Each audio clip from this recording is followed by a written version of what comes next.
Buenas, muy buenas tardes. ¿Cómo se encuentran? Un gusto tenerlos de nuevo. Ya vemos que hay varios conectados. Vamos a iniciar la lección del día de hoy. Muy buenas tardes de nuevo. Les voy a compartir mi escritorio en este momento. Muy bien. Ok, muy bien. Les ruego por favor a apagar los micrófonos y como siempre en cualquier momento si tienen consultas, favor de activar el micrófono o escribir por el chat. Bueno, el día de hoy vamos a hablar sobre dos métodos de clustering cuyo objetivo es similar al del análisis en componentes principales, que es el de encontrar grupos, agrupaciones, conglomerados o lo que se conoce como clúster en los datos. Estamos hablando de dos métodos de aprendizaje no supervisado, porque en efecto el método por solito, sin ninguna supervisión, trata de encontrar estos grupos. Vamos a estudiar el día de hoy dos métodos muy conocidos, con un enfoque muy distinto al del análisis en componentes principales, métodos que se conocen como la clasificación o la clusterización jerárquica ascendente y el método de las K-medias o el K-means, muy conocido en inglés también. De hecho son los métodos más utilizados para el asunto del clustering y se basan en las distancias más que en la reducción de la dimensión. El análisis en componentes principales es conocido como un método también de reducción de la dimensión, pero el objetivo es similar. Esos son métodos de clustering en el fondo. Bueno, iniciamos. El objetivo de los métodos de clasificación jerárquica o clustering jerárquico es construir lo que se conoce como un dendrograma, que es lo que estamos viendo aquí en pantalla, a partir de los datos. Y a partir de este dendrograma, que vamos a estudiar dentro de poco con más detalle, poder identificar conglomerados o clústeres. El objetivo de la clasificación automática es reconocer grupos de individuos homogéneos, de tal forma que los grupos queden bien separados y bien diferenciados. Estos individuos pueden estar descritos por una tabla de datos de individuos variables o por una tabla que pueden ser cuantitativas o cualitativas o por una tabla de distancias o proximidades. Entonces el objetivo del clustering, como se ilustra en este gráfico, que en un momento les va a llegar, está un poquito lenta de la llegada de la filmina, ya la tengo en la pantalla similar. Yo tengo dos pantallas, una idéntica a la que ustedes tienen y otra que es la que yo uso. Bueno, acá el objetivo de los métodos de clustering es encontrar grupos de manera que estos grupos, como se ve aquí, queden lo más acoplados o cercanos posibles entre sí, a lo interno del clúster, lo que se llama la inercia intraclase, y que los grupos entre sí estén lo más largo posible. O sea, encontrar grupos de datos que estén lo más alejados posibles como grupos, pero a lo interno de cada grupo lo más cerca posible. Y también encontrar, como en este caso, lo que se conocen como los outliers o los datos atípicos, como por ejemplo estos que estoy marcando en este momento, y quitarlos del estudio. Porque los outliers siempre generan bastantes problemas en un estudio. Bueno, ese es el objetivo. Lo vamos a atacar hoy desde dos puntos de vista. Desde el punto de vista de los clustering jerárquico y desde el punto de vista del K-means. Entonces, nada más para repasar un poquitito acá. El objetivo es que estas distancias, el objetivo es que estas distancias entre los grupos sea máxima, que estoy marcando en este momento en rojo, pero que las distancias entre los individuos acá a lo interno sea mínima. Ese es el objetivo final. Bueno, en el método que vamos a ver inicialmente, la conocido como clasificación o clustering jerárquico, se parte de la tabla de datos, se construye aquí en el medio la matriz de distancias y luego se construye lo que se conoce como un dendrograma. Y a partir de este dendrograma, haciendo cortes, se encuentran clústeres. Por ejemplo, acá, si yo tengo este dendrograma y yo hago un corte del árbol aquí, entonces yo encuentro 2 clúster y aquí un tercer clúster con un solo objeto, un solo individuo. Ahí está un poquito lenta la reproducción. Vamos a esperar que les llegue. Sí, ahí está el segundo clúster y ahí el tercer clúster. Ok, hay algún problemita tal vez de ancho de banda. Bueno, ese es el objetivo. Entonces, se los voy a ilustrar con estos gráficos. Digamos que tenemos esos 5 puntos en 2 dimensiones y queremos encontrar clúster. Ahí claramente en 2 dimensiones es muy fácil porque el ojo humano puede identificar los clústeres. Aquí habría un clúster y aquí habría otro. O podría ser un clúster aquí de 2, otro de 1 y otro de 2. Dependiendo si quiero 2 o 3 clústeres. Entonces ahí estaría el primer clúster que es AC. Serían los primeros que se unen porque son los que están más cerca. Luego se unen D y E. Luego se une AC con B y forman otro grupo que es este que está marcado en rojo. Y finalmente se unen todos los datos. Eso es lo que en el fondo sucede. Visto desde un punto de vista de un dendrograma, es así. Primero se unieron A y B. Esto se marca aquí en el dendrograma. A y C se unieron a una altura, a una distancia de 1. Esta distancia mide 1. Luego se unieron D y E a una distancia de 1.5, 1.4 tal vez.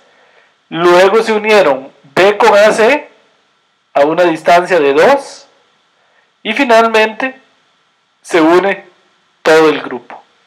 Entonces el método en el fondo es relativamente intuitivamente sencillo. Es ir calculando las distancias de todos contra todos y ir viendo quiénes se unen. Quiénes se unen primero, quiénes están más cerca de quiénes, que al fin y al cabo es el objetivo del clustering. Claro que aquí este conjunto rojo es interesante porque marca la unión. Primero se unían elementos con elementos, pero aquí marca la unión de un conjunto con un elemento. Y aquí finalmente de un conjunto que es el verde con el rojo y azul de 2 conjuntos. Entonces hay un momento en que vamos a tener que hablar de distancias entre conjuntos. Bueno, tengo una pregunta por acá en el chat. Me dice Graciela, ¿estas distancias se miden a través de las desviaciones estándar? No, porque no son distancias entre las variables, Graciela, sino distancias entre las filas.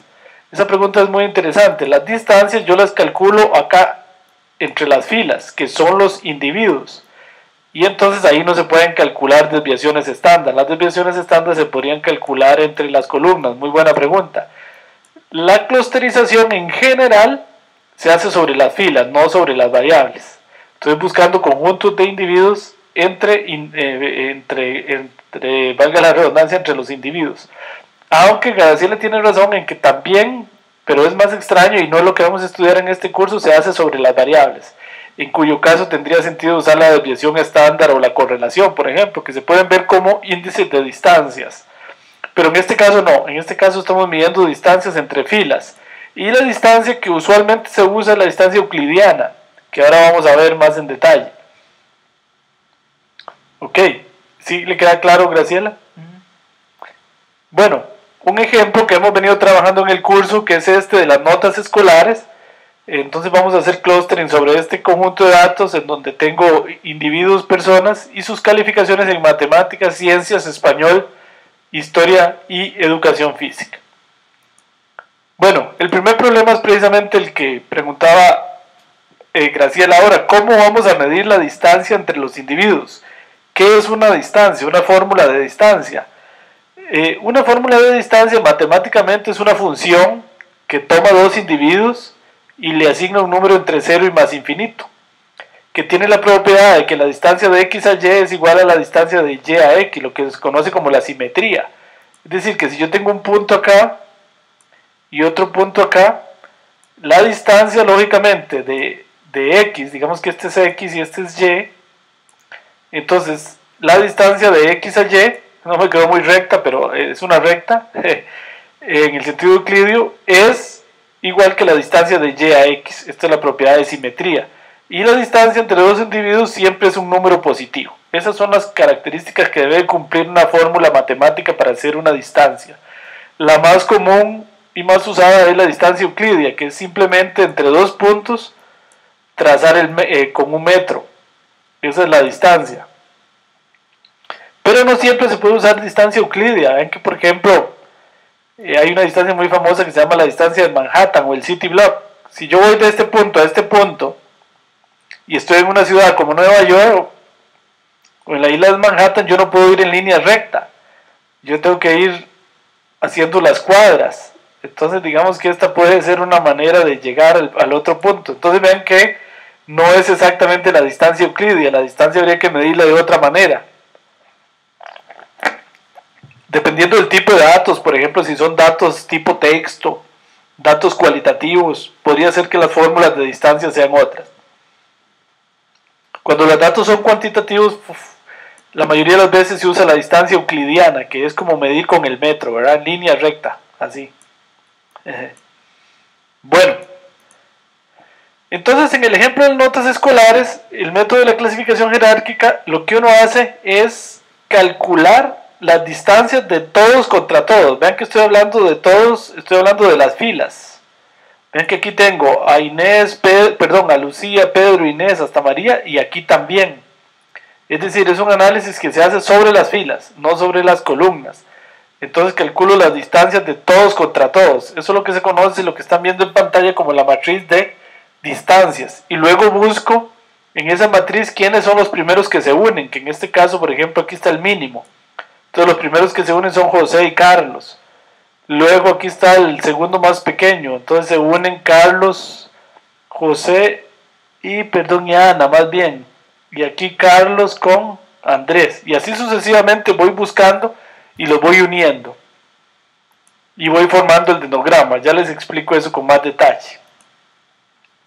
Bueno, la fórmula más utilizada desde el punto de vista matemático es la distancia euclidiana, que es esta que estamos viendo acá en pantalla. Que es hacer la resta. Si yo tengo dos vectores, la resta entrada por entrada, los voy elevando al cuadrado y luego le tomo raíz cuadrada. Eso es lo que se conoce como la distancia euclidiana, que no es más intuitivamente que la distancia en línea recta, como lo estoy marcando acá nuevamente. La distancia que da el metro es la más usada, la más intuitiva, aunque como les he explicado, dependiendo del tipo de datos o la situación, podría ser que se use otra distancia. Pero bueno, en principio la distancia que más se usa es la distancia euclidiana, que es esta. Aquí, por ejemplo, aquí la distancia entre Lucía y Pedro, ¿cómo se hace? Vean, aquí está Lucía, voy a marcarla por acá, Lucía, ahí está Lucía, y por acá está Pedro, bueno, es el segundo. Entonces, ¿de dónde sale este punto 25? Sale de que 7 menos 7.6, no, perdón, 7 menos 7.5 es 0.5, al cuadrado da 0.25. 6.5 menos 9.4 da al cuadrado 8.41. Este último, por ejemplo, 8 menos 7 da 1, al cuadrado 1. Luego se suman todos estos números y se le toma raíz cuadrada. Entonces la distancia entre Lucía y Pedro es 3.97. Y así hago las distancias de todos contra todos y la voy formando en esto que tenía aquí, que se conoce como la matriz de distancias. Ok. Bueno, entonces formamos, como les decía, la matriz de distancias, que es esa que están viendo en este momento en pantalla, que son las distancias de todos contra todos. Esta matriz es simétrica, por esa razón se pone solo la parte de arriba. Algunos software ponen la triangular superior y otros la triangular inferior. Y en la diagonal van ceros, porque la distancia entre un individuo y sí mismo, Lucía y Lucía, 0, entre Pedro y Pedro es 0. La distancia entre un individuo y sí mismo, siempre 0. Y como la distancia, por ejemplo, entre Pedro e Inés es igual que entre Inés y Pedro, entonces la matriz se hace simétrica. Entonces esta parte de abajo no se pone, no es necesario, ¿verdad? Sería ineficiente computacionalmente. Bueno, esta sería la matriz de distancias. Por ahí en el sitio pueden bajar este ejemplo, estudiantes CJXLSX, donde yo hago los cálculos en Excel, de manera que ustedes puedan ver las fórmulas y les quede un poquito más claro cómo se cómo se calcula. Hay algunas otras distancias, por ejemplo, la distancia euclidia de las varianzas, que es la misma distancia euclidia, pero divide los datos entre las varianzas. Eso en el fondo lo que hace es estandarizar los datos para evitar problemas de escalas.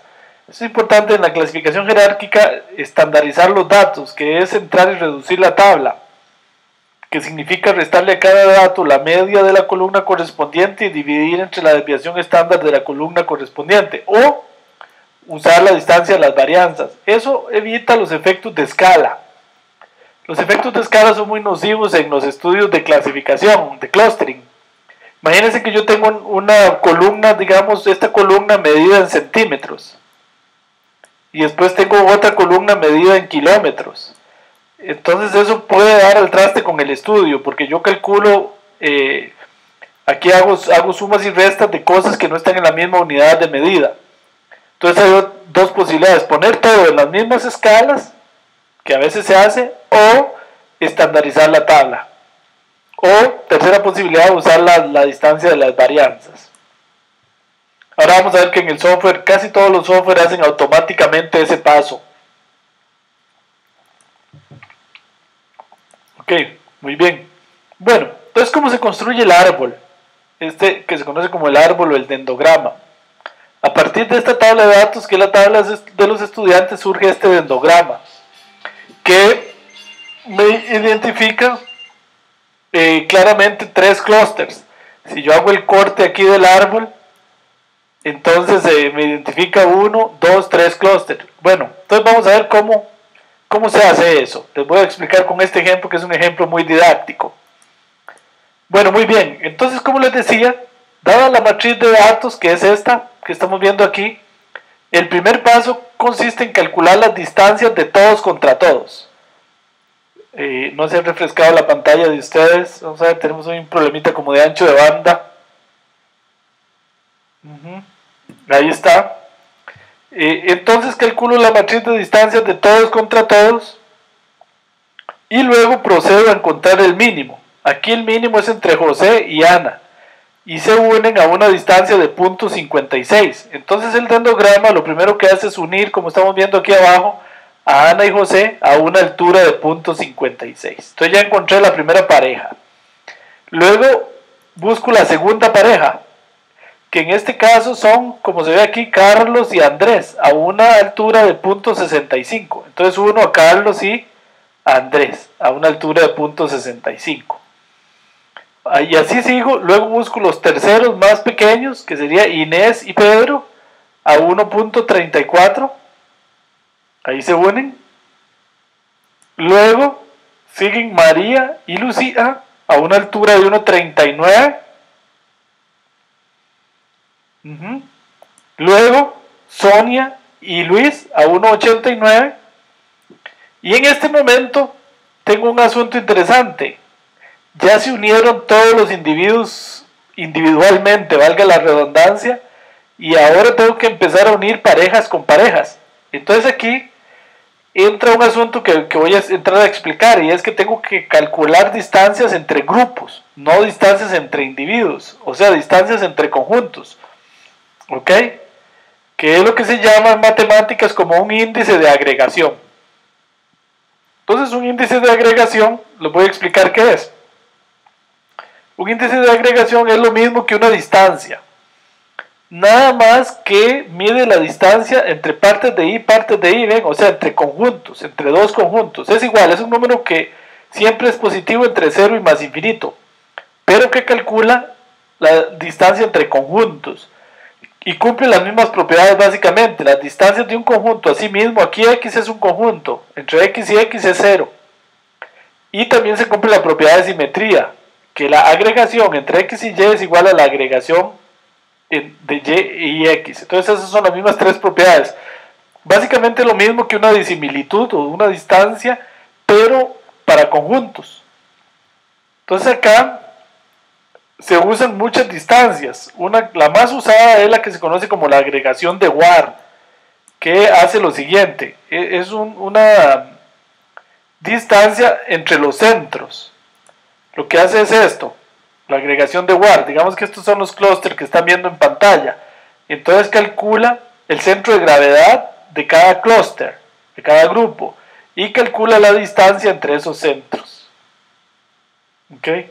Eso sí, es una distancia ponderada, es decir, si un clúster tiene más individuos que otro, le da como más peso. Eso se logra gracias a, aquí voy a la fórmula de nuevo, a esto que parece un valor absoluto, pero que no es un valor absoluto, es la cardinalidad, la cantidad de elementos de X. Acordémonos que X es un conjunto, la cardinalidad de Y, que es un conjunto, dividido entre la cardinalidad de X más la cardinalidad de Y. Entonces esta fórmula es como un promedio, como una distancia ponderada entre los centros. Esa es la que más se usa. Calcular la distancia entre los centros, que es lo que estamos ilustrando en este momento. Es de la más usada, la agregación de Ward. Otra agregación muy usada es la del salto mínimo, o que se conoce en inglés como en el la agregación single, que es la distancia mínima. Se busca cuál es la distancia mínima de los dos elementos más cercanos y esa es la distancia, la mínima posible. ¿Ven? La mínima posible entre los dos grupos. Single o salto mínimo, se le conoce como la agregación del salto mínimo. O sea, yo busco los dos elementos entre los clústeres que estén lo más cerca posibles. Luego está la agregación del salto máximo, que también es bastante usada, que es, perdón, no la tengo graficada, pero que es básicamente lo mismo, la del salto máximo, pero más bien busca los individuos que estén más largos, digamos, en este caso este y este. En este caso, entre este clúster y este, me parece que es esta, la máxima. Y entre este y este, me parece que es esta, la distancia máxima. Entonces es lo mismo, pero la distancia máxima. ¿Ok? Ahí estamos viendo la mínima, también está la máxima y también está la agregación de los promedios, que es como decir, hacer las distancias de todos contra todos y sacar un promedio. Esa distancia es muy buena, que sería algo así. De este clúster hago la distancia de todos contra todos y luego promedio. O sea, este contra este, este contra este, este contra este, este contra este, este contra este. ¿Ven qué problema? Este contra este contra este. Y así todos contra todos. Y luego hago un promedio. Esa distancia es muy buena, pero es muy cara computacionalmente, evidentemente, ¿verdad? Habría que hacer muchos cálculos. Entonces no es muy usada por esa razón. Computacionalmente es muy lento.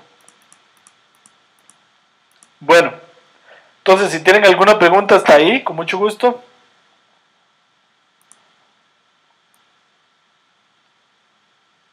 Ok, por ahí los veo.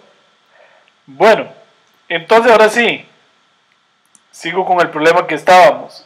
Ahora tengo que unir conjuntos. Resulta que el método, los dos primeros conjuntos que une es Ana y José, el conjunto de Ana y José, con el conjunto de Pedro y Inés. Y los une a una altura de 2. Esa fue la agregación de este conjunto versus este conjunto. Así sucesivamente, lo que hay que hacer en este paso es calcular la agregación de todos contra todos y irlos uniendo. Primero se une este grupo con este, luego se unió Andrés y Carlos contra Lucía y María, luego Luis y Sonia contra Andrés, Carlos, Lucía y María, y finalmente se unen todos, y ahí ya está el dendrograma. Ya hecho el dendrograma, lo que yo decido es cuántos clústeres quiero. Si 2 o 3 o 4, y dependiendo de ahí hago un corte en el árbol. Por ahí tengo una pregunta. Me dice Graciela, ¿qué criterios se utilizan para decidir qué forma de distancia se debe usar entre los saltos mínimos y otros métodos? Muy buena pregunta. Se usa el criterio de el que, digamos, el que construye la inercia intraclases mínima. Es decir, lo voy a explicar aquí con un grafiquito. Digamos que yo tenía los 3 clústeres. Se usa aquella que me encuentre los clústeres lo más lejanos posibles, que es lo que estoy marcando en este momento, ahí, que quede lo más lejanos posibles y que a lo interno los puntos de cada clúster estén lo más cerca posible. Ok, se me fue. Bueno, entonces esa es la idea. En este curso, eso se llama calibrar el modelo. Graciela, en este curso todavía no lo vamos a hacer. porque el software que vamos a usar no lo permite, que es calibrarlo. Bueno, sí no lo permite, sí lo permite, pero no es tan fácil. Después, en el tercer curso de calibración y selección de modelos, vamos a hacer eso que usted que está preguntando, que es, bueno, ahora sí, ya yo tengo todas esas distancias, ¿cuál uso? No es tan evidente. Una forma es pues ver el dendrograma y que sea, digamos, fácil de interpretar, pero no, el criterio más objetivo es el que me busque los grupos lo más separados posibles, intergrupos, y a lo interno de los grupos lo más cohesivos posibles. En el curso de calibración y selección de modelos vamos a usar validación cruzada, una técnica que se llama cross validation, para poner a competir los métodos con las diferentes distancias y las diferentes agregaciones, de manera que yo pueda encontrar la clusterización óptima, la mejor de todas. Muy buena pregunta. Ok. Aquí este ejemplo que les voy a hacer de que son los años de los 79 al 88 y las importaciones de los países de Centroamérica a México. Lo voy a hacer para ilustrar lo siguiente. Este ejemplo que yo hice antes tenía una característica que fue adrede construido así. El ejemplo muy bonito. Todos los individuos se unieron primero como individuos, pero puede pasar que eso no sea así. Podría pasar que primero se unan. Voy a ir hacia atrás aquí para explicarles eso. Podría pasar que aquí, en lugar de unirse un individuo, otros dos individuos solos, antes se haga esta unión, puede pasar. Entonces, o sea, puede pasar que una agregación dé menor a una distancia. Entonces, primero se unen conjuntos con conjuntos que individuos solitos. Eso, entonces lo ilustro con este ejemplo que les voy a presentar ahora. Aquí resulta que, bueno, igual que antes, hacemos las distancias de todos los individuos contra todos, que en este caso los individuos son años. Y vemos que los años que primero se unen son el 87 y el 88. Luego se unen el 83 con el 82. Hasta ahí vamos igual. Luego se unen el 80 con el 79. Ahí vamos bien, se nos van formando parejitas. Ven aquí de años. Ok, todavía aquí, pero aquí pasa un problema interesante. Aquí el mínimo dio más bien entre la pareja 87-88 y el 86. Ven, se unió una pareja con un año solo y todavía quedaban individuos solitos acá, que no se habían unido con nadie. Eso puede pasar. Ven, entonces aquí se me forma una agrupación de 3 y todavía quedaban agrupaciones de 1. Eso puede pasar. Entonces, así sucesivamente sigo y les voy a explicar dónde sucedió eso en el gráfico. Vean que en el dendrograma sucedió aquí. Se unió 82 y 83 y luego esto se unió con 81. Y bueno, y aquí todavía sucedió antes, perdón, más bien aquí. El 87 se unió con el 88. Y estos dos se unieron con el 86 antes incluso de que se hubiese unido el 84 con el 85. Ven que se unió más arriba. Entonces este ejemplo es para ilustrarles que no necesariamente les quede la idea de que siempre se unen los individuos individualmente, valga la redundancia, antes de iniciar la unión de conjuntos. Podría ser que no, podría ser que algunos conjuntos se unan antes. No sé si les queda claro esa idea que es un poquito enredada. Bueno, aquí está el algoritmo computacional, no voy a entrar en mucho detalle de esto, pero es un algoritmo que si uno lo quiere programar computacionalmente no es una tarea fácil, es un algoritmo difícil de programar y sobre todo difícil de formar el árbol. Por dicha ya FactorMiner y REITEL hacen la clasificación jerárquica. Voy a hacerles un ejemplo a pie aquí para ilustrarles, para que entiendan un poco mejor el algoritmo, porque recuerden que nuestro objetivo en Promidad no es solo que ustedes usen el software, no, es que entiendan de fondo qué está haciendo y que puedan interpretar. Suponga que yo tengo una matriz de datos donde hay 4 individuos, x1, x2, x3, x4, y que esta es la matriz de distancias. Entonces, si esta es la matriz de distancias, vemos claramente que los primeros, aquí siempre se busca el mínimo. El mínimo es x1 y x2. Entonces los primeros que se van a unir son x1 y x2. Ok, vamos a usar entonces el salto mínimo. Esto sí es muy importante, ¿sí? Depende de qué se use, así el dendrograma puede dar distinto. Entonces se unen x1 y x2. Entonces x1 y x2 desaparecen de la tabla individualmente y aparecen como un conjunto, x1 y x2.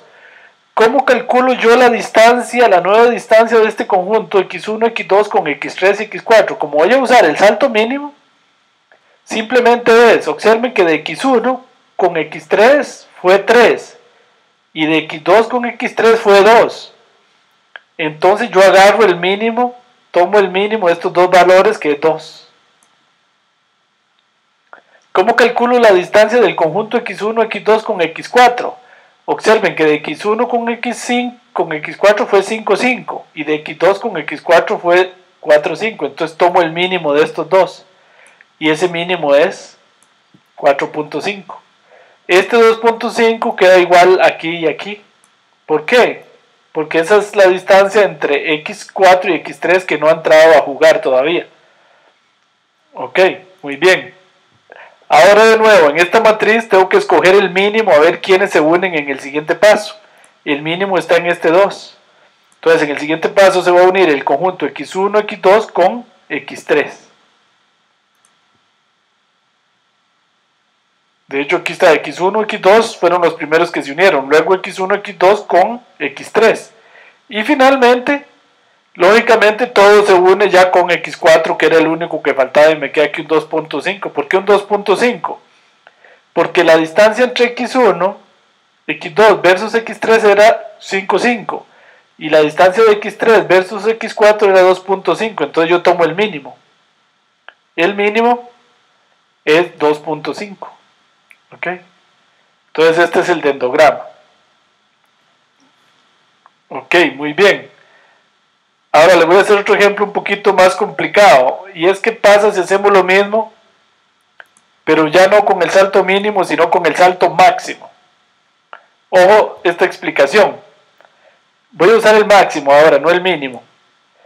Entonces, eso cambia la forma en que calculo las distancias, no la forma en la que selecciones quiénes se unen. Quienes se unen siempre son los que tengan el mínimo en la matriz. El mínimo en la matriz es 1. Entonces, igual voy a unir x1 con x2 al puro inicio. Ahora, lo que cambia es el siguiente paso. Yo voy a calcular ahora sí la distancia de x1, x2 como conjunto versus x3 y versus x4. Entonces, la distancia individual de x1 con x3 es 2, es 3. Y la distancia de x2 con x3 es 2. Entonces, ahora no escojo el mínimo, sino escojo el máximo. Entonces este 2 no va a ser un 2, sino que ahí me va a quedar un 3 más bien. Luego, la distancia de x1, x2 versus x4, yo ya no voy a escoger el mínimo de estos dos, sino el máximo. Entonces aquí no me queda un 4.5, sino que ahí me queda un 5.5. Ok, aquí quedaría un 3 y aquí un 5.5. Aquí sí queda un 2.5 porque es entre x3 y x4, no ha pasado nada.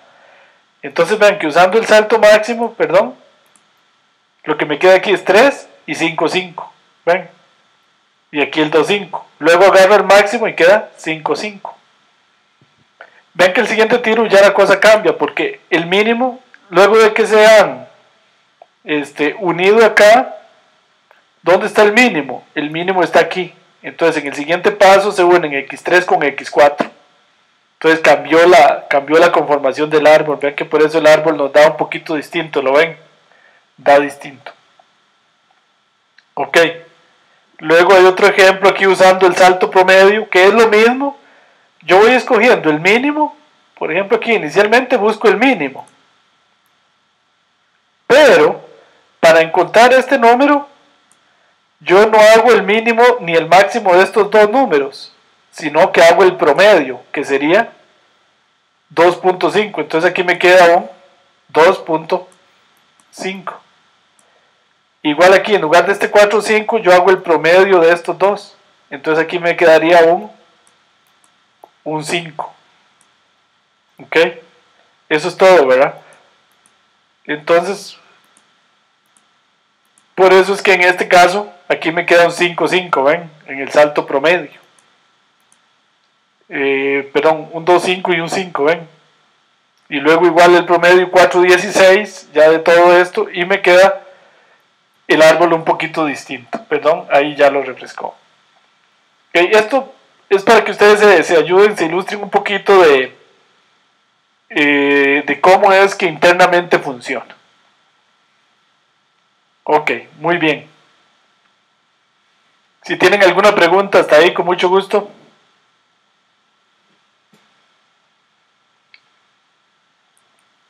Bueno,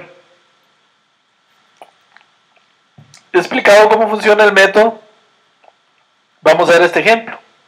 Este ejemplo de los estudiantes y sus notas produce este dendrograma. Algunos software lo hacen de esta manera, horizontalmente. La mayoría lo hacen verticalmente. R lo hace verticalmente, que es este. Entonces, este es el dendrograma asociado a esta tabla de datos. ¿Okay? Aquí en el dendrograma se hace lo que se llama un corte. Yo puedo hacer un corte aquí, por ejemplo, y identifico tres clústeres, tres grupos. Clúster anaranjado, clúster azul y clúster verde. Ahora, ¿cómo interpretar esos clústeres? Es muy importante. En el ACP, recuerden que se hacía mediante el círculo de correlaciones. Aquí se hace de la siguiente manera, se hace a través de los centros de gravedad.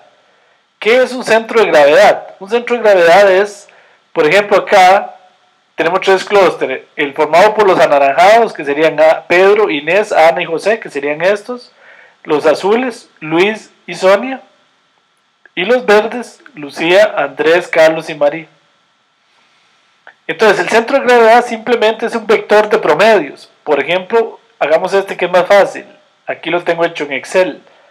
El centro de gravedad es 5 más 6 dividido entre 2, 5,5. 6.5 más 6 dividido entre 2, 6.25. Y así sucesivamente, simplemente un vector de promedios. Entonces vamos a interpretar el clúster con el centro de gravedad de cada clúster. En el fondo es, si yo tengo un clúster así, y tengo estos puntos que forman el clúster, entonces yo voy a interpretar, digamos que aquí me queda el centro de gravedad. Con ese, digamos, con el promedio voy a hacer la interpretación del clúster. Y lo que vamos a hacer son gráficos de barras horizontales por clúster y horizontales por clúster y verticales para ver las variables. Horizontales para ver los clústeres y verticales para ver las variables. Vean, de la siguiente manera. Estos están hechos en Excel. Este es el gráfico de barras horizontal del clúster 1. Lo que estoy haciendo es haciendo un histograma, es un gráfico de barras de estos valores. Ese gráfico de barras, ahí está. Perdón, está un poco lenta la reproducción. Ahí está, el gráfico de barras. Entonces se ve que este clúster 1 es el clúster de la gente que es buena en matemáticas y ciencias. Son las materias más altas, digamos, matemáticas y ciencias. No son muy buenos en educación física. El clúster 2, por el contrario, que es el de Luis y Sonia, se ve que es el clúster de los que son buenos en educación física y en todo lo demás no son muy buenos. ¿Okay? El clúster 3 se ve claramente que son los buenos en las letras, buenos en historia y español, y en todas las demás materias no muy buenos. ¿Okay? Ahí se ve. Luego también podemos hacer una interpretación horizontal y grafico el vector de matemáticas. Es decir, voy para atrás, grafico horizontalmente aquí, hago un gráfico de barras por cada columna, más bien por cada materia. Entonces, haciéndolo así, se ve también aquí claramente que el clúster 1 es el más fuerte en matemáticas. El clúster 1 es el más fuerte en ciencias. El clúster 3 es el más fuerte en español. No tan malos en... El clúster 3 es el más fuerte en español. El clúster 1 no es tan malo. El clúster 2 es el más malo. En historia el clúster 3 es el más bueno. El clúster 2 es el más malo. En educación física el clúster 2 es el más bueno. Y el clúster 1 y 3 son los más malos en educación física. Y lo mejor de todo es hacer un diagrama horizontal vertical como ese que estamos viendo en la pantalla, que es al mismo tiempo juntar todos los gráficos para ver que no hayan efectos de escala ni cosas que me matan la interpretación. Aquí se ve claramente que el clúster 1, que es el anaranjado, es el que es bueno en matemáticas y ciencias. No es regular en español e historia y es malo en educación física. El clúster azul es el bueno, que es el clúster 2 en educación física y malo en todas las demás materias. El clúster verde podríamos decir que es bueno o regular casi en todo, pero sobre todo es mejor en historia y español.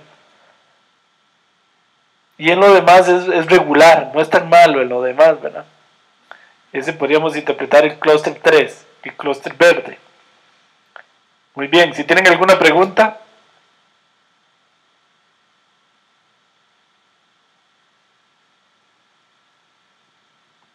Ok, muy bien, muchas gracias. Vean que interesantemente, si comparamos el análisis que hicimos la semana pasada, el análisis en componentes principales versus la clasificación jerárquica, básicamente obtuvimos los mismos resultados. El clúster anaranjado es ese es el clúster verde y este es el clúster azul, básicamente, y las mismas interpretaciones. Que este era el clúster de los buenos en educación física, este era el clúster de los buenos en historia y español, y este era el clúster buenos en matemáticas y ciencias. Básicamente la misma interpretación y el mismo resultado. Ahora, no siempre el resultado, la interpretación de un ACP con la clasificación jerárquica es exactamente igual. No siempre, como en este caso, que es un ejemplo didáctico con una estructura de clúster muy bien separada, entonces da exactamente igual, pero no necesariamente es así. Sí debe dar similar, tampoco puede dar algo extremadamente distinto, ¿verdad? Pero no necesariamente tiene que dar exactamente igual. Bueno, vamos a ir a ver cómo se hace esto en RCommander. En RCommander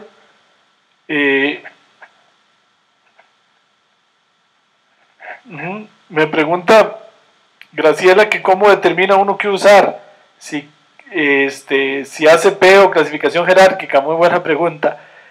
Depende del objetivo del estudio. Ahora, el ACP tiene el problema de que si hay muchos datos, el plano queda tan lleno de datos que no se ve nada. O podría ser que las inercias sean muy bajas. Entonces, en ese caso, mejor usa clasificación jerárquica.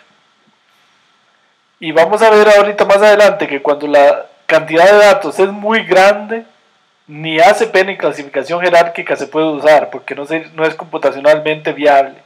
Entonces hay que usar K-means, que es el método más usado, que es el que vamos a ver dentro de un ratito. Muy buena pregunta. Bueno, ¿cómo se hace en RCommander? Aquí está explicado, pero yo lo voy a ir a hacer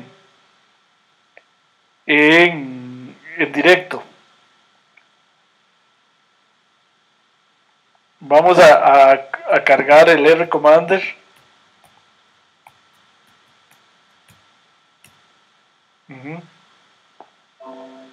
Ok, muy bien. Entonces aquí lo primero que hay que hacer es cargar los datos. Voy a ir a importar los datos como ya hemos hecho y ya ustedes saben. Voy a ir a cargar los datos voy a cargar los datos, voy a hacer de una vez el ejemplo de servicio al cliente. Recuerdan que hemos visto en la clase anterior. Entonces vamos a ir a ver lo primero es tener mucho cuidado de cuál es el separador de datos y cuál es el separador de decimales. Entonces voy a ir a ver de nuevo porque no me acuerdo el ejemplo clientes. El separador de espacios es punto y coma, como estamos viendo aquí, y el separador decimal es coma. Entonces punto y coma y coma. Entonces aquí le tengo que poner que el separador es punto y coma. Y aquí es coma. Ok, le doy a aceptar. Sobreescribir sí. Y me voy a buscar los datos. Ok. Entonces voy a buscar aquí ejemplo clientes. Ok. Muy bien, ya los leí, no me dio error. No hay ningún error. Puedo visualizar aquí. Se ve que los leyó bien. Muy bien. Entonces, luego me voy aquí a estadísticos. Busco el menú estadísticos. Busco el menú ajuste de modelos. Ese no es. Busco análisis dimensional. Ahí sí es. Busco análisis de agrupación. Y ahí tengo K-medias, que lo vamos a ver dentro de un ratito, y clasificación o agrupación jerárquica. Ajá, agrupación jerárquica es una muy buena traducción, agrupación jerárquica. Aquí, entonces me aparece esta ventana, selecciono todas las variables, puedo seleccionar solo algunas. Le voy a decir que use la agregación de WAR, ven, método de WAR y distancia euclidia. Aquí podría escoger la de Manhattan, la euclidia al cuadrado, aquí el enlace simple, el enlace completo, que es el de los mínimos y el de los máximos, el punto medio, el McWitty no sé qué es, y dibujar el dendrograma. Le digo que sí para que lo dibuje de una vez. Entonces le doy a aceptar y ahí estamos viendo el dendrograma. Ya ahí se les produjo completamente. Ahí se ve que algo que ya habíamos visto en la clase anterior, Damaris es como atípica. Se sale un poco del patrón. Y digamos que aquí yo puedo decir escoger, me parece que lo ideal podría ser escoger podría escoger 4 clústeres y hago un corte del árbol ahí. Me salen 4 clústeres, este clúster, aquí hay otro clúster, aquí hay otro clúster y acá hay otro clúster. Ok, entonces ¿cómo hago ese corte? Que lo estoy haciendo ahí. Yo me vengo aquí al programa de nuevo, a R Commander, le doy estadísticos, análisis dimensional, análisis de agrupación, y le digo en el menú resumir la agrupación jerárquica. Resumir la agrupación jerárquica, entonces aquí le selecciono cuántos clústeres quiero. ¿Ven? Entonces le voy a decir que 3 clústeres, que fue lo que elegí, o 4, ya no me acuerdo. Digamos 4 clústeres. Aquí tengo algunos clústeres viejos, la que acabo de hacer debe ser esta. Ok, aquí me hace como una especie de B-plot, que es como un ACP y me forma los 4 clústeres. Ok, muy bien, aquí en esta ventana que se llama la ventana de resultados, aquí está el código de todo lo que hizo en R, que lo vamos a estudiar en el tercer curso. En esta ventana me deja los centros de gravedad. Estos centros de gravedad, lo que yo puedo hacer aquí por ahora, después vamos a ver una manera más fácil, es hacerle un copiar ahí. Me voy a un editor de texto como Notepad, los grabo ahí. Ahí los tengo, luego los formateo un poco y me los llevo a Excel para hacer los gráficos de los interpretaciones horizontales y verticales en Excel. Es un poquito complicado de esta manera, pero después vamos a ver en el tercer curso que se puede hacer con el código ahí en la consola mucho más fácil. Pero en este curso todavía no estamos con la idea de hacer código R, entonces lo mejor es hacerle un copy paste aquí y de aquí me lo llevo a Excel. Ok, ven que aquí quedó. Con eso yo puedo hacer lo siguiente que les voy a mostrar. Ahí está el ejemplo del servicio al cliente, ahí lo tienen, que es el que acabo de hacer. Ahí está el árbol que acabo de generar. Ahí lo hice con 3 clústeres, en el ejemplo yo lo hice antes con 4. Esa es otra pregunta también, ¿cuántos clústeres? Es una pregunta importante. Bueno, en el árbol se ve más o menos con claridad cuántos. También depende del objetivo del estudio, cuántos clústeres uno quiere. ¿Qué tanta capacidad tiene uno de segmentar, por ejemplo, una campaña publicitaria? Entonces, si hay tantos clústeres como capacidad de segmentación tenga uno. Ahí está la ventana de resultados. Estamos un poquito lentos con la reproducción. Ahí está. De ahí se copia y se pega aquí pone este resultado, cuántos elementos quedó en cada clúster y también pone los centros de gravedad. Ahí están, se los puede uno llevar y pegar a un notepad, editarlos un poco y llevárselos a Excel. Y una vez que están en Excel, ahí ya estoy poniéndolos como me quedaron en Excel, como filas. Yo puedo marcar y hacer un gráfico de barras en Excel de todos al mismo tiempo. Aquí se ve que tuve un pequeño problema de escalas. Es este el problema de escalas. Esta barra de edad quedó tan grande que no deja mucho ver las otras variables. ¿Cuál es el problema aquí? Que no estandaricé la tabla. Y el problema es que la edad, por decirlo de alguna manera, varía entre 0 y 100. Mientras que los demás índices varían entre 0 y 10. Ven que la edad aquí está, varía entre 0 y 100, digámoslo así. Entonces una manera de arreglar este problema que es buena es dividir la edad entre 10 para tener todas las variables en una escala 0 a 10. Eso se puede hacer. Otra opción sería centrar y reducir la tabla, que también se puede hacer. Entonces, dividiendo esta variable entre 10, ven que aquí la tengo ya dividida entre 10. ¿Qué tuve que hacer aquí? Ir a los datos a dividirlo entre 10. Eso se puede hacer desde Excel, digamos, abrir el CSV y dividir esa columna entre 10. Entonces, aquí vean que ahora todo se ve con mayor claridad. Se ve con mayor claridad y se puede hacer un poco más fácilmente la interpretación. Por ejemplo, acá se ve que el clúster 1, clúster azul, es aquel que tiende a calificar todo bien, ven, casi todo. Lo único que no está bien el clúster azul o que es bajo, bueno, es en antigüedad y en edad. Es decir, el clúster azul se puede interpretar como el clúster de las personas jóvenes y que tienden a calificar muy bien al supermercado. Mientras que el clúster rojo más bien es un clúster, bueno, que grafica todo como promedio, ¿ven? Son de mediana edad, son promedios casi en todo. Y el clúster verde es el clúster que califica prácticamente todo mal. Vean la calidad del servicio. Entonces está coincidiendo mucho con lo que vimos la clase pasada del ACP. Entonces, quienes quedan en el clúster verde son las personas que el supermercado debería ponerles atención, porque son las personas inconformes con ese supermercado. Están calificando en general mal al supermercado.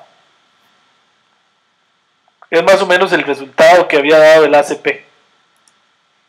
Ok, muy bien. Ahora, ¿cómo saber quiénes son los que están en cada clúster? Uno puede en RCommander agregar esta columna a la tabla de datos, que se llama hclustLabel, que es 1, 2, 3 en este caso. 1 si quedó en el clúster 1, 2 en el clúster 2 y 3 en el clúster 3.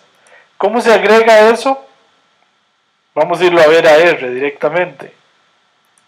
Eso se agrega así. Yo puedo ir aquí al menú estadísticos, otra vez. Análisis dimensional, análisis de agrupación. Dice aquí la última opción, agregar la agrupación jerárquica al conjunto de datos. Entonces, si yo le doy esta opción, aquí escojo de nuevo el número de clúster, digamos 4 porque yo usé 4 antes, a este hclust 1 que fue la última que generé, no hclust 3, le doy a aceptar y entonces me agregó. Si le doy visualizar aquí el conjunto de datos, aquí en la última columna, vean que me aparece el clúster. En mi caso, van de 1, 2, 3 y hasta 4, porque yo escogí en esta ejecución 4 clústeres. En el ejemplo que está en las filminas escogimos 3 clústeres. Entonces de esa manera sé a qué clúster pertenece cada individuo, lo cual es fundamental. Si eso no lo pudiera saber, no serviría de nada. Ok, muy bien. Entonces ahí tengo los 3 clústeres. Ahí puedo saber quiénes son de clúster 1, clúster 2, perdón, ahí está, clúster 1, clúster 2 y clúster 3. Perdón, aquí tengo algún error. Pues estos dos se llaman 1 y 1. Vamos a ver cuál era. El verde es el clúster 3. ¿Sí? Entonces este es el 1, este es el 2 y este es el clúster 3, el verde. Ok, muy bien. ¿Alguna pregunta hasta ahí? Bueno, entonces recomendarles este libro, Clustering for Data Mining. Es un buen libro para este tema. Si tienen alguna pregunta sobre el tema de agrupación jerárquica.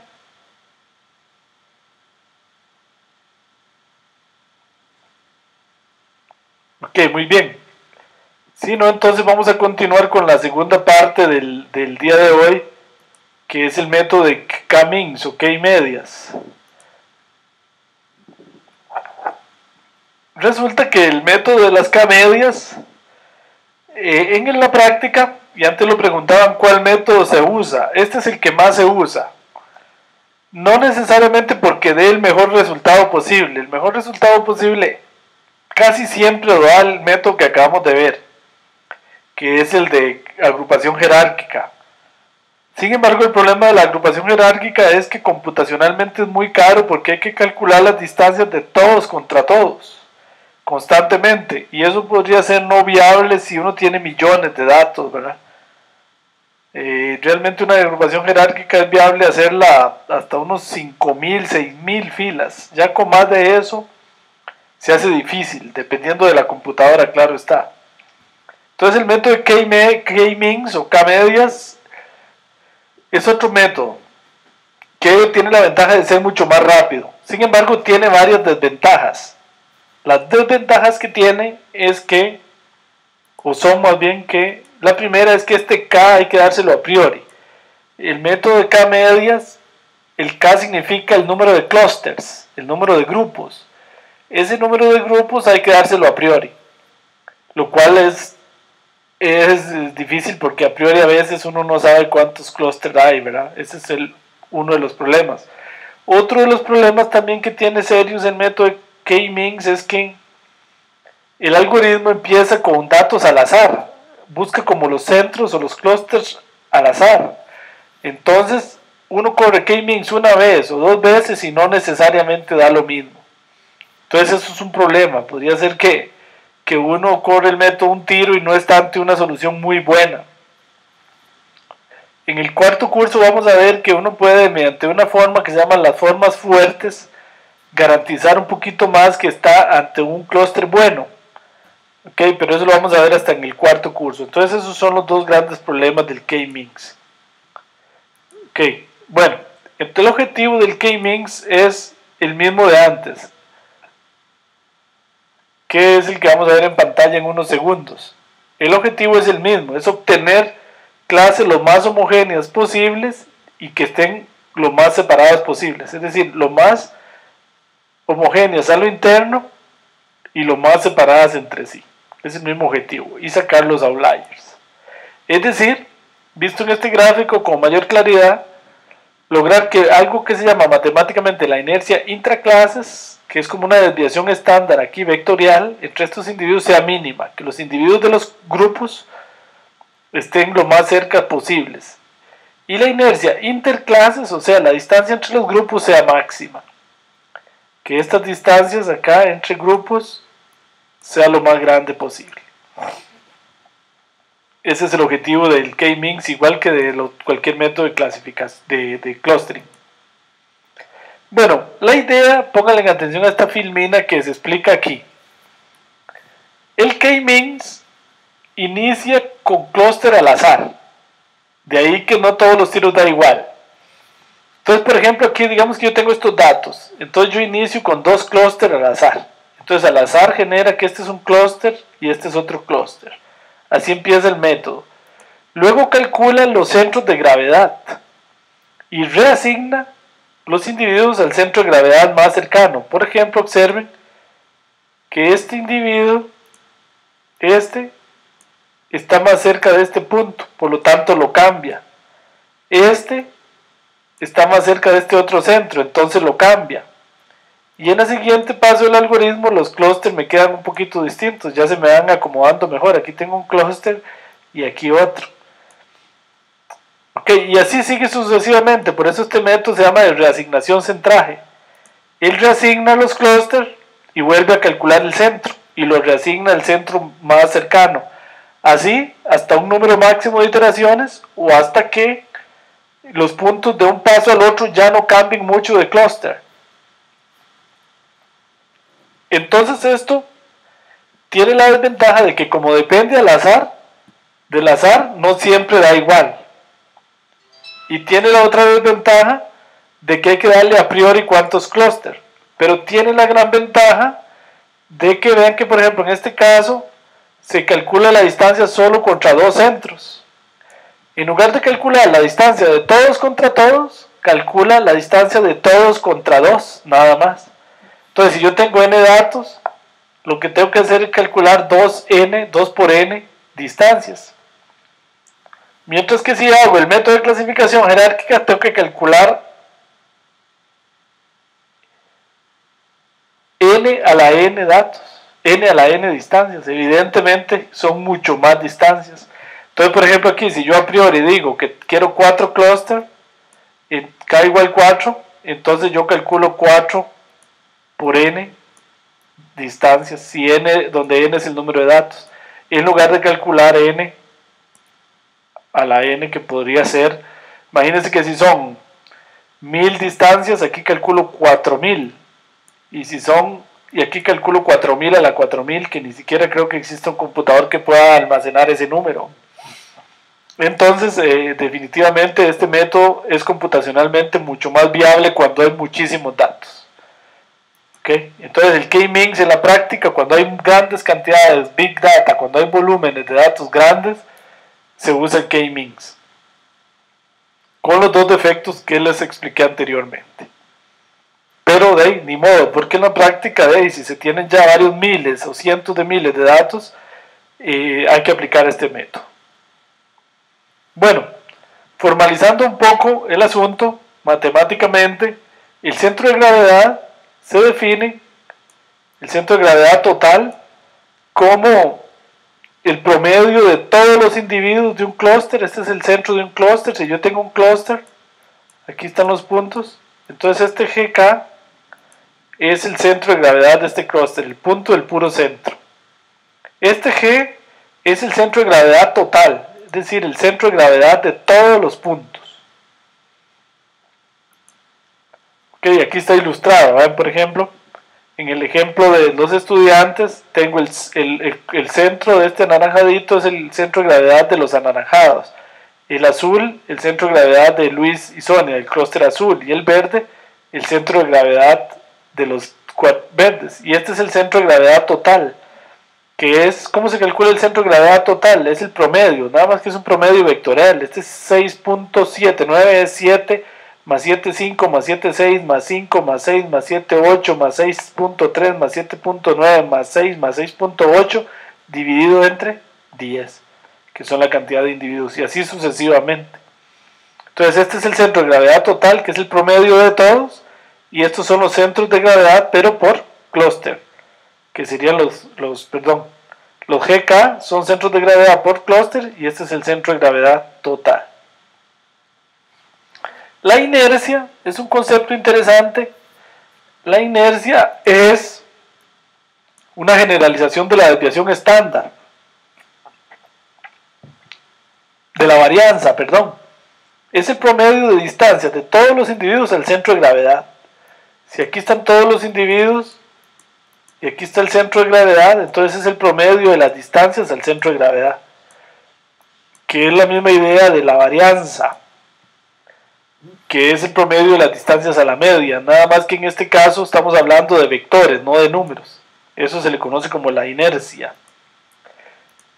Luego hay inercia interclases, que es el promedio de las distancias de los centros de gravedad de cada clúster al centro de gravedad total. Entonces eso se llama la inercia interclases. Inercia interclases, digamos que yo tengo un clúster aquí, otro clúster aquí y otro clúster aquí. Este es el centro de gravedad de este clúster, este es el centro de gravedad de este clúster y este es el centro de gravedad de este clúster. Y este es el centro de gravedad total, este que estoy dibujando en cuadrado. Entonces es el promedio de las distancias de los centros de gravedad de los clústeres al centro de gravedad total. A eso se le llama la inercia interclases. Ese es el que yo quiero que sea máximo, porque si este es máximo, los clústeres son lo más separados posibles. Y luego está la inercia intraclases, que es la que yo quiero que sea mínima. Esa es el promedio de distancias, digamos que este es el centro de gravedad de este clúster. Entonces es el promedio de las distancias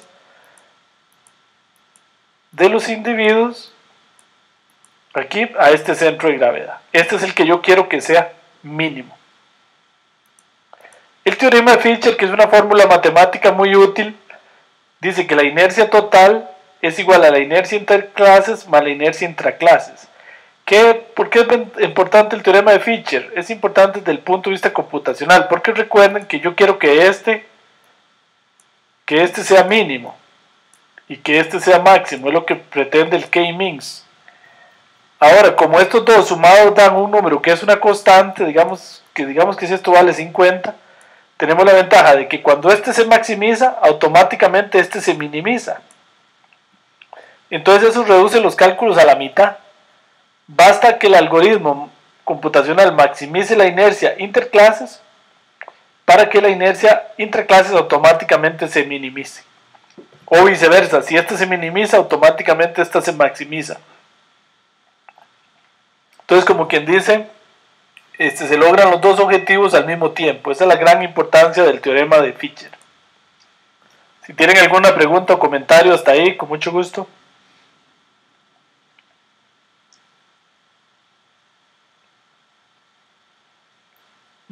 Bueno, muy bien.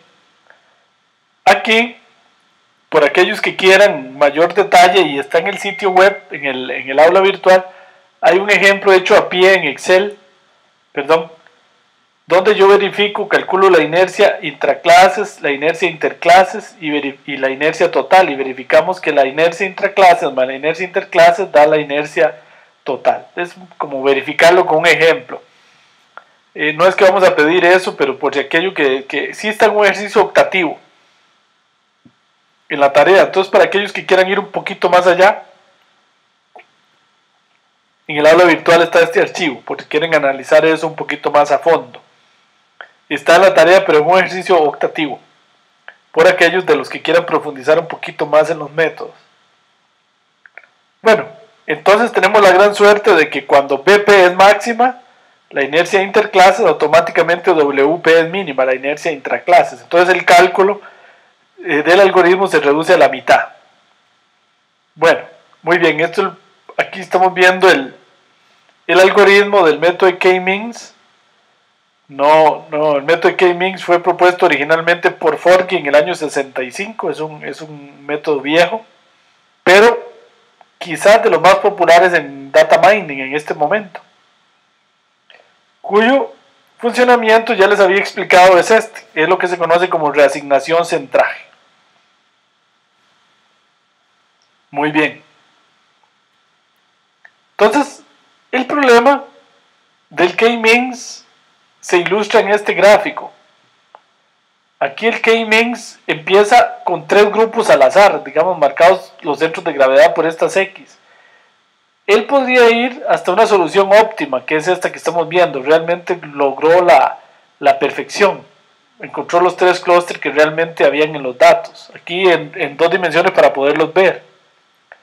Pero el K-Means se puede quedar en soluciones que es lo que se llama suboptimales. Digamos que es, por ejemplo, encontrar los clústeres así. Este acá, este clúster, esto hizo un clúster acá, y partió este clúster en dos. Eso se llama una solución suboptimal, mientras que la solución óptima era esta. Entonces es un problema, y realmente el gran problema es que uno, si está con muchos datos, podría estar con esta solución y sin darse cuenta, cuando la solución óptima e ideal es esta. Pero cuando se tienen millones de datos es muy difícil de determinar si eso está sucediendo. En el cuarto curso vamos a ver una cosa que se llaman las formas fuertes, que ayudan a estar más seguros de que estamos ante la solución óptima, o por lo menos muy cercana a la óptima. Bueno, la otra pregunta es ¿cuántos clústeres? ¿Cuántos clústeres o cuántos grupos? Y si uno ve estos datos aquí originales, uno podría pensar que son dos clústeres, uno aquí y otro aquí, que serían estos. Pero si hila un poco más fino, se da cuenta que hay 4 clústeres. Y si hila más fino, se da cuenta que podrían haber 6 clústeres.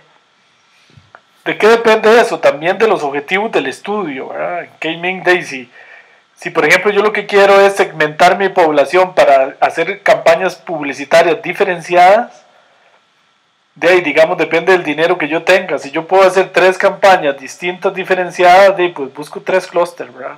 Es lo que la empresa tiene capacidad de hacer. O si tengo capacidad para más, pues busco más clúster. También depende mucho de eso, ¿verdad? Del objetivo de la clusterización y el valor del K. Bueno, aquí estamos viendo un gráfico que lo vamos a ver en el próximo, en el curso cuarto, también, que se llama el codo de Jambú. El ELBO es un método muy, muy conocido que también permite de alguna manera matemática calcular con bastante certeza cuál es el K, el número de clúster adecuado. Pero esto lo vamos a estudiar en el cuarto curso, porque no se puede hacer en Factor Miner ni en Ratel. Hay que hacerlo directamente en la consola de R, que es lo que vamos a hacer en el cuarto curso. Muy bien. Ahí tenemos el algoritmo del K-Means en general. Y aquí ilustramos el problema que les hablaba. Fíjense que en el caso de los estudiantes, que es una tabla muy sencilla, corrimos K-Means 25 veces. 17 veces el 68% encontró la clasificación óptima, que es esta, que es la misma que había encontrado el ACP y la clasificación jerárquica. Sin embargo, aunque un 1% dio esta, que es pésima. Hizo un clúster de uno con Sonia, un clúster de otro con Luis y todo lo demás en otro clúster. Muy mala, dio un 1% de las veces, un 4% de las veces. Un 12% de las veces encontró esta clasificación que no es tan buena, no es tan mala, pero no es tan buena. Entonces, bueno, ese es el problema, ¿verdad? Yo pude haber corrido el algoritmo una vez y me quedo con esta clasificación que era bastante mala, o esta agrupación, más bien dicho. Ok, como les decía, les repito, en el curso de calibración y selección de modelos vamos a ver una forma de tratar de siempre quedar con esta. Muy bien. Bueno, vamos a ir a ver cómo se hace K-Means en R-Commander. Básicamente es la misma manera, es la misma forma de que hicimos para hacer clasificación jerárquica. Nos vamos al menú de estadísticos, vamos a análisis dimensional, análisis de agrupación, y aquí le decimos agrupación de K-medias. Entonces, análisis dimensional, análisis de agrupación, agrupación por K-medias. Ok, aquí escojo las variables, puedo seleccionar todas o solo alguna de ellas, y aquí vean número de grupos, aquí tengo que darle el K a priori. Ok, número máximo de iteraciones. Si yo le pongo más iteraciones y más semillas iniciales, hago que el programa itere más. Entonces me aumenta la probabilidad de encontrar la solución óptima, aunque no me lo garantiza. Ok, entonces aquí le doy a aceptar. Él me hace de nuevo un biplot parecido al ACP. Aquí me están los 3 clústeres. Aquí me hace los 3 clústeres marcados con 3, 1 y 2 y me los trata de interpretar un poco parecido a un ACP. Entonces en el fondo hace un ACP. El clúster 2 son los de mayor edad. El clúster 3 son los que califican todo mal porque las flechas, aunque no se ven, van para allá. Y el clúster 1 son los que no califican tan mal las cosas. Ok, muy bien, ahí me hace los clústeres. Y aquí en la ventana de resultados,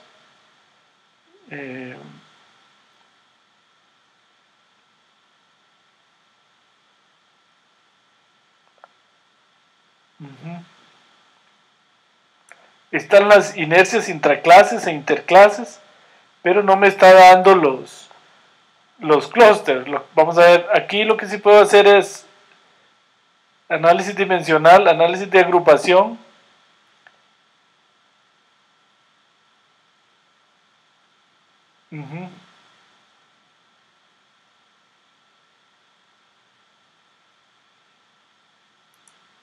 Acá,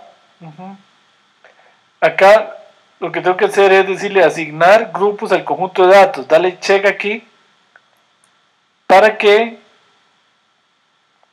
en el archivo de datos me incluya en qué individuo quedó cada clúster. Perdón, en qué clúster quedó cada individuo. Entonces si le doy aquí, me hace de nuevo el análisis, pero si me voy a ver los datos, en este momento aquí al final, ven este que se llama K-Means, me agregó aquí en qué clúster dejó cada individuo.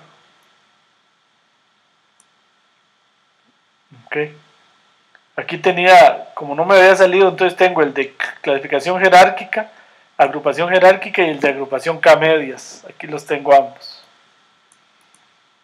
Los tengo ambos. Bueno, muy bien. Ok, acá en la filmina está explicado cómo se hace. Ok, también se puede hacer con Reitel, no lo voy a hacer en detalle, pero aquí está explicado, se carga el Reitel, como ya ustedes saben. En Reitel se cargan los datos. Recuerden que acá se pone el separador decimal, se busca el archivo y se le da a ejecutar.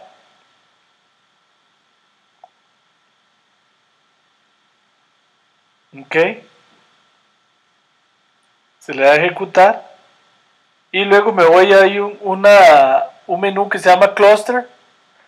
Acá lo estamos viendo. Y aquí uno puede escoger si quiere hacer K-means o clustering o agrupación jerárquica. Entonces se pueden hacer ambos en Reitel también. Se le da ejecutar, yo selecciono cuál de los dos quiero hacer y le doy ejecutar. Igual entonces me hace un bplot que trata de explicar la clusterización. Bueno, vamos a ir hagámoslo, vamos a hacerlo en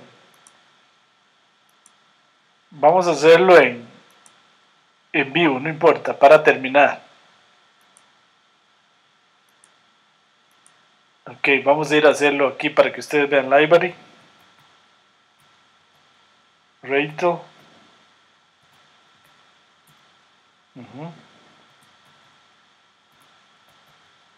Ahí lo cargamos.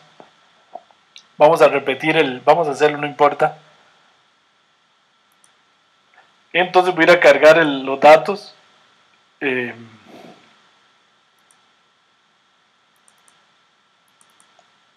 Los datos del ejemplo de clientes. Otra vez, ejemplo clientes. Vamos a ver dónde lo tengo. Acá está. Le doy acá. Aquí corrijo que el separador era punto y coma. Y el separador decimal es coma. Y si tiene encabezado los datos. Entonces le doy ejecutar. Ok. Recuerden aquí, por dicha lo hice, que es importante, ven que me está quedando la variable nombre de cliente y esa no es una variable. Entonces aquí le tengo que dar ignorar y volverle a dar ejecutar para que no me use esa como variable, porque esa es el nombre de fila. Luego me voy aquí a la pestaña de clúster y aquí por defecto él dice que va a usar 10 clúster. Digamos que son muchos, le voy a decir que use 3 clúster. Ejecuciones, una, le puedo decir que haga 3 ejecuciones. Así, aquí estoy haciendo formas fuertes para garantizar que ella se queda con aquellos que en las 3 ejecuciones, digamos 4 ejecuciones, quedaron en el mismo clúster. Rescale es una buena opción. Esta lo que hace es entrar y reducir la tabla para matar los efectos de escala. Entonces es mejor dejarla, es buena idea dejarla chequeada aquí, Rescale. Ok. Le doy a ejecutar. Y ahí está corriendo, ¿ven? Este tiene la ventaja de que aquí me deja los centros de gravedad, ¿ven? Los centros de los clústeres. Ahí están los 3 centros. De aquí ustedes también se los pueden llevar para copiar. Y se los llevan para un editor de texto. Y con eso pueden llevárselos a Excel para hacer los gráficos. Ok. Aquí podemos ver varias estadísticas. Aquí me pone las estadísticas. Son las inercias entre clases, las inercias entre clases y varias otras estadísticas. Puedo ir a ver el bplot. Ven, aquí está el bplot donde me hizo los 3, me dibuja los 3 clústeres que encontró. Están bastante bien separaditos. Ok. Bueno, también aquí puedo hacer agrupación jerárquica o clustering jerárquico. Ven, me dice aquí cuál distancia usar. Voy a usar la distancia euclidiana, cuál agregación, digamos la de WAR. Número de procesadores. Ajá. Yo aquí le puedo decir, yo tengo 7 procesadores, le puedo decir que use los 7 procesadores. Eso lo que hace es paralelizar el proceso, lo cual hace que se ejecute un poquito más rápido. Y entonces le doy a ejecutar. Ahí está, corrió muy rápido.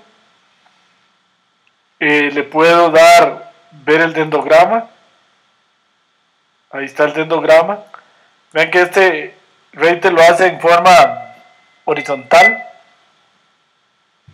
Ahí está el dendrograma.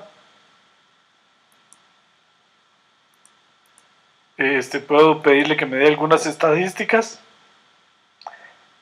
Aquí lo único malo fue que le dije que 10 clúster. Voy a decirle otra vez que me lo haga, pero nada más con 3 clúster. Entonces lo voy a ejecutar y ahí está con 3 clúster. En el dendrograma no hay problema, el dendrograma es el mismo. Lo que cambia es dónde voy a cortar, digamos. Pero sí cambia para efectos de la estadística. Las estadísticas, ahora sí ven, aquí tengo los centros de gravedad que también me sirven para hacer los gráficos de análisis vertical y horizontal. Aquí tengo también las estadísticas. El diagrama de datos.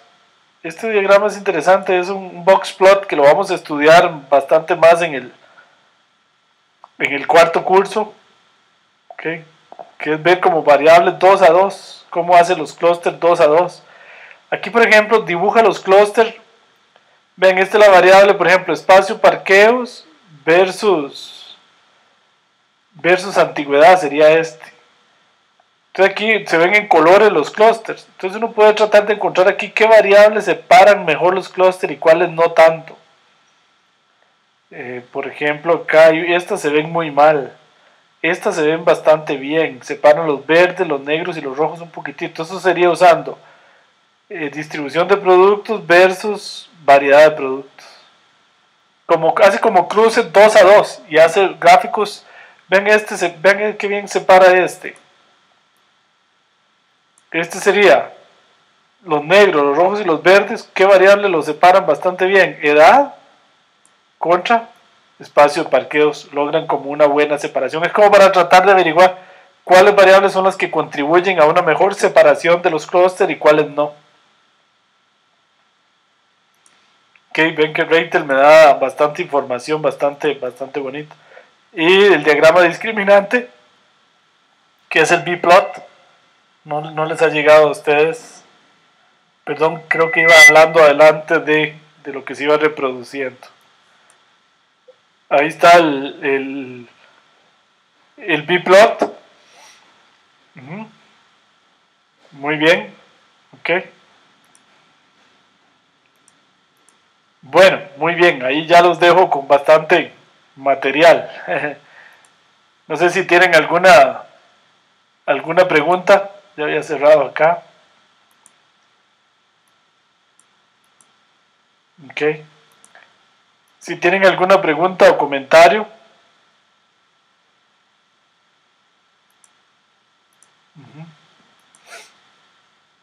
Ok, muy bien. Bueno, hoy ha sido una clase un poquito intensa porque esta clase, la última clase de este curso siempre queda un poquito cargada porque estudiamos 2 métodos en la misma clase. Entonces eso hace que la clase sea un poquito cargada de material. Pero bueno, recuerden que ahí está el foro. Hay alguna gente que lo ha usado bastante. Les recomiendo a todos estar revisando y visitando el foro, por lo menos para ver qué preguntan otros. Muchas veces lo que otro pregunta es la misma duda que uno tenía. Pregunten ahí en el foro sin ninguna timidez ni ninguna vergüenza, que para eso estamos mi persona y mis asistentes aquí en Promidad para contestarles. Si tienen alguna duda o algún problema, nosotros les ayudamos con mucho gusto. Entonces no les dé vergüenza escribir en el foro. Siempre todos tenemos dudas, es importante entonces usar el foro. Entonces la tarea de hoy queda para de hoy en 8. Y aprovecho para decirles que de hoy en 8 empieza el curso de modelos predictivos, que es un curso bastante interesante. Con estos 2 cursos ya ustedes se darían una muy buena idea de lo que es data mining. El curso de modelos predictivos es diferente, ya no son modelos de aprendizaje no supervisado como los que hemos visto hoy, sino más bien aprendizaje supervisado, que son métodos que se usan para predecir el futuro. Son de los que más útiles son en minería de datos.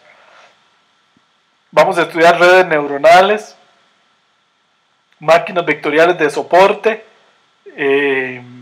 análisis discriminante y métodos muy modernos, los más modernos que hay en el mundo, que son los bosques aleatorios, los árboles de decisión y los métodos de potenciación, métodos muy efectivos para predecir. Entonces ese curso empieza de hoy en 8, entonces les recomiendo pues que si les interesa, ojalá que sí les interese a todos continuar, se prematriculen en nuestra aula virtual, en nuestro sitio web, ahí pueden hacer la matrícula y para irlos incluyendo en el aula virtual. Ojalá se inscriban cuando apenas puedan, porque ese curso siempre llega gente que había quedado en el pasado o gente que le interesa llevar nada más ese curso. Entonces se llena bastante. Entonces, recordarles eso. Y si tienen entonces para terminar alguna pregunta o comentario. Ok, muy bien. Si no, entonces pues agradecerles infinitamente el que hayan estado hoy en día en la clase.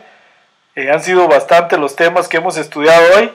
Por favor utilicen el foro y si tienen alguna duda con la tarea, y espero verlos de hoy en 8 a todos y todas en el curso de modelos predictivos en minería de datos, que es un curso muy interesante.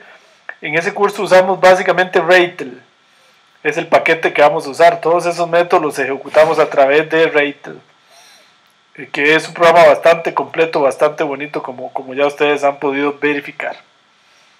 Bueno, muy bien, si no, entonces muchísimas, muy buenas tardes. Nos vemos de hoy en 8. Un gusto, saludos, hasta luego, nos vemos.